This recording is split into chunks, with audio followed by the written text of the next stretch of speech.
सभी गुरुजनों को मेरा सादर नमस्कार। साथियों, नॉलेज वीसीएम यूट्यूब चैनल में आपका एक बार फिर स्वागत है। साथियों, आज की वीडियो में हम आपको बताने जा रहे हैं कि किस प्रकार से आप बेसलाइन आकलन से संबंधित जो रिकॉर्ड है उसका आप ऑफलाइन रिकॉर्ड अपने विद्यालय में किस प्रकार से रख सकते हैं, जिससे कि उसके आधार पर आप आसानी से जो सीजी स्कूल पोर्टल में उसमें आप बेसलाइन के अंकों की प्रविष्टि आसानी से कर सकिए। जैसा कि आपको पता है कि पिछले दिनों जो राज्य स्तरीय बेसलाइन आकलन पे वेबिनार आयोजित हुआ था, उसमें कहा गया है कि इसका जो ऑफलाइन रिकॉर्ड है वह रखना जरूरी नहीं है, लेकिन इकाई मूल्यांकन का ऑफलाइन रिकॉर्ड आपको रखना जरूरी है। तो फिर भी आप चाहते हैं कि आप रिकॉर्ड संधारण विद्यालय स्तर पर करें और उसको आप रखें ताकि आवश्यकता पड़ने पर आप उसका उपयोग कर सकते हैं। तो देखिए, आज की वीडियो में हम आपको बताने जा रहे हैं कि किस प्रकार से आप रिकॉर्ड संधारण कर सकते हैं। तो यहाँ पर देखिए, आपको स्क्रीन पर दिखाई दे रहा है, यह एक पीडीएफ बना हुआ है। इस पीडीएफ का उपयोग आप अपने विद्यालय स्तर पर रिकॉर्ड संधारण के लिए कर सकते हैं। हो सकता है कि बहुत जल्द मार्केट पर इससे रिलेटेड जो पंजी है वह उपलब्ध हो। जब तक कि पंजी उपलब्ध ना हो जाए तब तक कि आप इस तरह से अपने पास रिकॉर्ड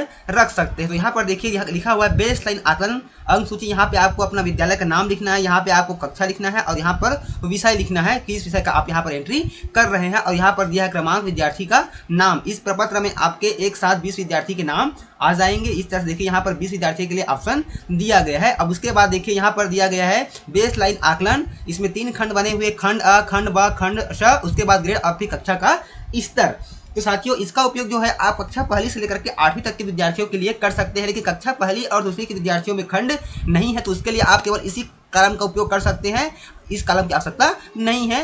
तो साथियों, यहाँ पे बात करते हैं कि कुछ महत्वपूर्ण प्रश्नों के बारे में भी बात करते हैं, ताकि जो आपके मन में जिज्ञासा उत्पन्न हुई है, जो आपके मन में सवाल है, वह उसका जवाब आपको मिल सके।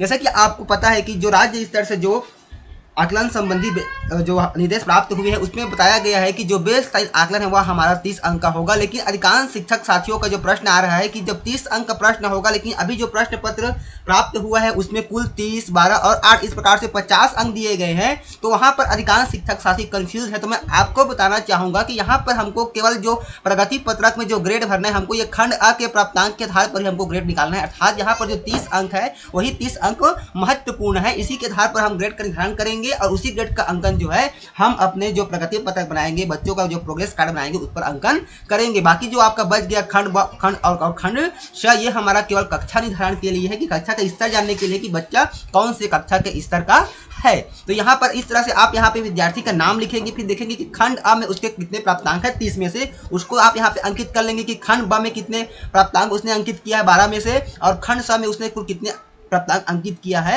8 अंक में से। इस तरह से अंकन करने के बाद यहाँ पर जो ग्रेड लिखा हुआ है, यहाँ पर आपको ग्रेड केवल खंड अ के प्राप्तांक के आधार पर ही आपको ग्रेड यहाँ पर निकालना है। यानी कि आपको 30 अंक को ही 100% मानते हुए जो प्राप्तांक बच्चा अर्जित करेगा उसी के आधार पर ही आपको यहाँ पर ग्रेड अंकन करना है। हमको इसको कुल योग नहीं करना है, हमको 50 अंक पर ग्रेड नहीं निकालनी है। ये बिल्कुल क्लियर है।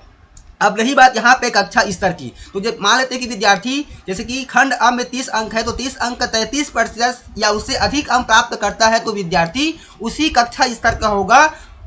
और यदि विद्यार्थी इस खंड अ में 33% या उससे कम अंक 33% से कम अंक प्राप्त करता है, तो फिर हम देखेंगे कि उसका कक्षा का निर्धारण हमको खंड ब से करना है। अब खंड ब में आते हैं तो उसका जो प्राप्तांक है यहाँ पर भी 33% से कम रहेगा, तो फिर हम खंड श में आएंगे। और खंड श में भी यदि उसका पूर्णांक जो प्राप्तांक है पूर्णांक में से वह 33% से कम होने की स्थिति में फिर हम कह सकते हैं कि उसकी जो स्तर है कक्षा स्तर वह प्रारंभिक स्तर का होगा। तो इस तरह से आप यहाँ पर कक्षा का स्तर का निर्धारण कर सकते हैं। मान लेते हैं एग्जाम्पल के लिए खंड अ में प्रश्न दिया, मान लीजिए बात कर लेते हैं कि कक्षा 8वीं का है, तो खंड अ में 8वीं स्तर के प्रश्न होंगे, खंड ब में 6वीं स्तर के प्रश्न होंगे और खंड श में 4थी स्तर के प्रश्न होंगे।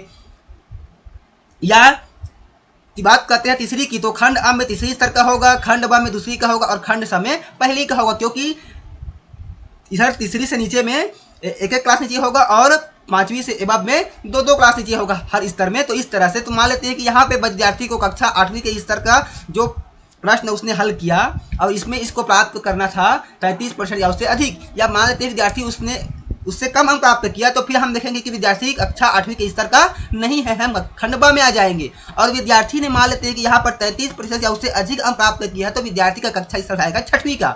लेकिन यहाँ पर भी वह 33% से कम अंक प्राप्त करता है, तो फिर खंड स में हम आकलन करेंगे और खंड स में यदि वह खंड स में भी 33% या उससे अधिक प्राप्त करता है तब उसका कक्षा कैसा हो जाएगा, कक्षा चौथी। और यहाँ पर भी मान लेते हैं उसका 33% से कम स्कोर आता है तो फिर उसका कक्षा स्तर हो जाएगा प्रारंभिक। तो इस तरह से कक्षा स्तर का हमको रिकॉर्ड तैयार भी कर लेनी है कि विद्यार्थी कौन से कक्षा स्तर का है। तो यहाँ पे बिल्कुल क्लियर हो चुकी है कि हमको ग्रेड का निर्धारण केवल खंड अ से ही करना है। तो इस प्रकार से बेस लाइन का आप इस तरह से रिकॉर्ड रख सकते हैं। यह जो प्रपत्र है पीडीएफ के रूप में आपको वीडियो के डिस्क्रिप्शन बॉक्स में मिल जाएगा, आप वहां से उसको डाउनलोड करके उसका प्रिंट अपने पास रख के उसका उपयोग कर सकते हैं। उसके बाद देखिए यहाँ पर आपके सामने एक और दिखाई पड़ रहा है प्रपत्र आकलन व मूल्यांकन सत्र 2021-22। यहाँ पे आपको विद्यार्थी का आईडी लिखना है, विद्यार्थी का नाम, पिता का नाम और कक्षा लिखनी है। इस तरह से यहाँ पर देखिए ये बिल्कुल सभी आकलन को रिकॉर्ड, सभी जो आकलन है हमारा बेस आकलन, मेल लाइन आकलन और एंड लाइन आकलन से संबंधित है। यहाँ पर देखिए विषय भी दिया गया है आपको, फिर यहाँ पे खंड अ, खंड ब और खंड स, फिर यहाँ पे लिखा है ग्रेड। तो यहाँ पे ग्रेड है आपको खंड अ से करनी है। और कक्षा स्तर, तो यहाँ पे हम कक्षा के स्तर के बारे में आपको पहले बता चुके हैं कि किस प्रकार से आपको कक्षा स्तर का निर्धारण करना है। तो इस तरह से बेस जो आकलन का ग्रेड निर्धारित होगा हमारा खंड अ के आधार पर होगा। उसके बाद बात करते हैं मिड लाइन आकलन। तो मिड लाइन आकलन में भी 3 खंड होंगे, खंड अ, खंड ब, खंड श।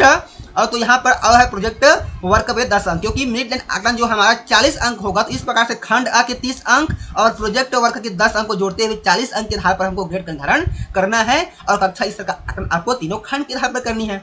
फिर आते हैं एंड लाइन आकलन। तो इसमें भी 3 खंड होंगे, खंड अ, खंड ब और खंड श। लेकिन खंड अ के 30 अंक के आधार पर हमको ग्रेड का निर्धारण करना है और कक्षा जो स्तर है हमको तीनों खंड के आधार पर कर लेनी है। उसके बाद जो हमारा विषयवार औसत जो ग्रेड बनेगा वह बेस लाइन का खंड अ का, मिड लाइन के खंड अ प्लस प्रोजेक्ट वर्ग का और एंड लाइन के खंड अ के प्राप्तांकों के योग कुल इस प्रकार से 100 अंक हो गए। यहाँ पर देखिए बेस लाइन आकलन का 30 अंक, मिड लाइन आकलन का 30 प्लस 10 40 अंक और एंड लाइन का 30 अंक, इस प्रकार से कुल 100 अंक होंगे। इसी के आधार पर हमारा यहाँ पे पूर्णांक हो जाएगा, अंक जितना विद्यार्थी जितना प्राप्त करेगा और उसी के आधार पर यहाँ पर हमको ग्रेड का निर्धारण करनी है। ये हो गया हमारा तीनों आकलन से संबंधित। अलग से हम जानते हैं कि इकाई मूल्यांकन भी बच्चों का होना है। तो इकाई मूल्यांकन 5 इकाई मूल्यांकन होंगे, जिसमें प्रत्येक इकाई मूल्यांकन पर 10-10 अंक निर्धारित किए गए हैं। तो उस इकाई मूल्यांकन के आधार पर भी आपको यहाँ पर अंक देने हैं। यहाँ पर आपको पता है कि इकाई मूल्यांकन 1 सितंबर में होगा, इकाई मूल्यांकन 2 आपके अक्टूबर में होंगे, इकाई मूल्यांकन 3 नवंबर में होंगे, इकाई मूल्यांकन 4 जनवरी में और इकाई मूल्यांकन 5 फरवरी में। और हर मूल्यांकन हमारा 10-10 अंक का होगा। इस प्रकार से कुल हो गया 50 अंक और इस 50 अंक के आधार पर फिर हमको ग्रेड का निर्धारण करनी है। तो इस प्रकार से आप देख सकते हैं कि विद्यार्थी का कुल 150 अंक के आधार पर हमको मूल्यांकन करनी है। और यहाँ पर आपको प्राप्तांकों का जो प्रतिशत है ये आपका प्राप्तांक नहीं है, बल्कि उसके प्राप्तांक के प्रतिशत के आधार पर यहाँ पर ग्रेड का निर्धारण किया गया है। इसी ग्रेड के आधार पर हमको बच्चों का ग्रेड अंकन करना है। उसके साथ ही यहाँ पर देखिए बेसिक जानकारी भी आपको लिखनी है, जन्म तिथि, शब्दों में, अंकों में, प्रवेश क्रमांक, रुचि, वजन, ऊंचाई और मोबाइल नंबर। तो इस तरह से आप इसका उपयोग भी अपना रिकॉर्ड संधारण के लिए कर सकते हैं, ताकि आपको किसी प्रकार की भविष्य में कोई परेशानी का सामना करना न पड़े, ताकि आप आसानी से बच्चों का ऑफलाइन प्रगति पत्रक भी तैयार कर सके। जैसे कि पिछले दिन जो राज्य स्तर से वेबिनार आयोजित हुआ था उसमें कहा गया है कि विद्यार्थियों का प्रगति पत्रक रिपोर्ट कार्ड भी ऑनलाइन आपको प्राप्त हो जाएगा, जो आपका बेस लाइन, मिड लाइन और एंड लाइन पर होगा। फिर भी यदि आप ऑफलाइन रिकॉर्ड बच्चों को देना चाह रहे हैं तो उसके लिए इस तरह से आप इस प्रपत्र का उपयोग कर सकते हैं कि जब तक कि इस तरह का जो पंजी है मार्केट पे उपलब्ध ना हो जाए। तो इस पीडीएफ का आप उपयोग कर सकते हैं। दोनों जो पीडीएफ है आपको वीडियो के डिस्क्रिप्शन बॉक्स में उसका लिंक मिल जाएगा, वहां से आप उसको डाउनलोड करके उसका उपयोग कर सकते हैं। यहाँ पर स्पष्ट किया गया है देखिए कि ग्रेड का निर्धारण बेस लाइन और एंड लाइन आकलन में खंड अ के प्राप्तांकों के आधार पर आपको करनी है, तथा मिड लाइन आकलन में खंड अ एवं प्रोजेक्ट कार्य के प्राप्तांक के आधार पर हमको ग्रेड का निर्धारण करना है। तो इसको आपको विशेष ध्यान रखनी है। तो यहाँ से क्लियर हो चुका है कि अब आपके मन में कोई किसी प्रकार का संशय नहीं है कि बेस लाइन आकलन हमारा 30 अंक का है कि 50 अंक है। तो यहाँ से क्लियर हो चुका है कि 50 अंक का भला ही हमारा प्रश्न है, लेकिन हमको 30 अंक के आधार पर ही आकलन करनी है। लेकिन कक्षा और पहली और दूसरी में कोई खंड निर्धारित नहीं है और उसका जो प्रश्न होगा हमारा 30 अंक का ही होगा। तो साथियों, आज का जो वीडियो है आपको कैसा लगा हमें कमेंट्स कर जरूर बताएं। किसी भी प्रकार के आपके मन में शंका हो, समस्या हो बेस लाइन आकलन को लेकर के, तो हमको कमेंट बॉक्स पर जरूर लिखिए। तो फिर मिलते हैं साथियों एक नई जानकारी के साथ, एक नए वीडियो के साथ। तब तक के साथियों जय जोहार, जय छत्तीसगढ़, जय हिंद।